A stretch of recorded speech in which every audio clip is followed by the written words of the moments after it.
សង្គ្រាមរុស្ស៊ីអ៊ុយក្រែនឈានចូលឆ្នាំទី5ការវិបកដណ្ដើមដីនិងការវាយប្រហារសងសឹកយ៉ាងសាហាវ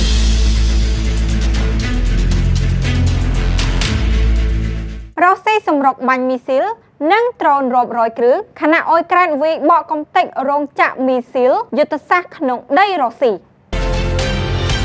ថ្ងៃទី22ខែកុម្ភៈជាខួបលើកទី4ហើយនៃការវាយលុករបស់រុស្ស៊ីលើអ៊ុយក្រែនដូច្នេះសង្គ្រាមនោះបានឈានចូលដល់ឆ្នាំទី5ហើយប្រធានាធិបតីអ៊ុយក្រែនលោក Volodymyr Zelensky អះអាងកាលពីថ្ងៃទី20ខែកុម្ភៈថាកងទ័ពលោកប៉ុន្មានថ្ងៃចុងក្រោយនេះវាយប្រហារយកបានពីកងទ័ពរុស្ស៊ីវិញនៅដែនដីជាច្រើននាភាគខាងត្បូងប្រទេសលោក Zelensky លើកឡើងថាមកដល់ថ្ងៃនេះដែនដីទំហំ300គីឡូម៉ែត្រក្រឡាបានត្រូវរំដោះក្នុងការវិបកដែលកំពុងប្រព្រឹត្តទៅ3ថ្ងៃមុនឈានដល់ខួបលើកទី4នៃសង្គ្រាមនោះកងទ័ពរុស្ស៊ីបានបាញ់មីស៊ីលដល់ទៅ40គ្រាប់និងបញ្ជូនដ្រូនជិត300គ្រឿងវាយប្រហារតំបន់អ៊ុយក្រែនជាច្រើនបណ្ដាលហេដ្ឋារចនាសម្ព័ន្ធថាមពលរបស់ប្រទេសនោះនៅតែជាគោលដៅសំខាន់នៃការវាយប្រហារក៏ដូចជាបណ្ដាទីតាំងភស្តុភារបណ្ដាញផ្លូវដែកព្រមទាំងបណ្ដាញផ្គត់ផ្គង់ទឹកក្នុងទីក្រុងជាច្រើនមនុស្ស15នាក់រងរបួសហើយបុរសម្នាក់បានស្លាប់ក្នុងការវាយប្រហារមួយរបស់រុស្ស៊ីលើតំបន់ក្រុងគីវព្រមទាំងរដ្ឋធានីផងពេលសីតុណ្ហភាពធ្លាក់ដល់10អង្សាសេក្រោម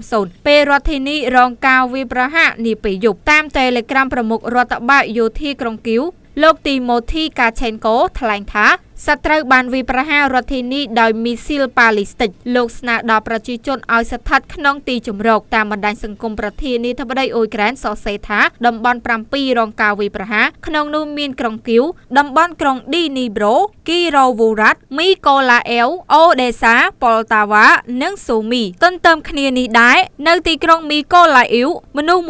16000 នាក់ជួបការដាច់ភ្លើងពេលសីតុណ្ហភាពធ្លាក់ត្រជាក់ខ្លាំងបំផុតក្រោយពីបណ្ដាញហេដ្ឋារចនាសម្ព័ន្ធថាមពលរងការខូចខាតដោយការវាយប្រហារការខូចខាតធ្ងន់ធ្ងរនិងភ្លើងឆាបឆេះខ្លាំងក៏ត្រូវបានរាយប៉ាយដែរដោយផ្នែកសង្គ្រោះបន្ទាន់អ៊ុយក្រែនក្នុងបណ្ដាទីតាំងថាមពលនៃតំបន់ក្រុងអូដេសាលោកបន្តថាក្នុងសប្តាហ៍នេះរុស្ស៊ីវាយប្រហារអ៊ុយក្រែនដោយដ្រូនជាង1300គ្រឿងទន្ទឹមនឹងនេះដែរនាពេលយប់ទីក្រុងលវីវភាគខាងលិចប្រទេសមនុស្ស25នាក់រងរបួសហើយមេប៉ូលីសក្រុងម្នាក់ស្លាប់ដែលអាជ្ញាធរអ៊ុយក្រែនថាមកពីការវាយប្រហារភេរវកម្មមួយតាមប៉ូលីសជាតិអ៊ុយក្រែនថាគ្រាប់បែកឆ្នៃពីគ្រាប់ដែលដាក់ក្នុងធុងសម្រាមបានផ្ទុះពេលប៉ូលីសកំពុងធ្វើប្រតិបត្តិការម្យ៉ាងទៀតកងទ័ពអ៊ុយក្រែនកាលពីថ្ងៃទី21ខែកុម្ភៈបានវាយប្រហារទីតាំងឧស្សាហកម្មរុស្ស៊ីមួយកន្លែងគឺរោងចក្រផលិតមីស៊ីលសំខាន់មួយរបស់រដ្ឋបណ្ដាលឲ្យមនុស្ស11នាក់រងរបួសសេនាធិការដ្ឋានកងទ័ពអ៊ុយក្រែនប្រកាសថា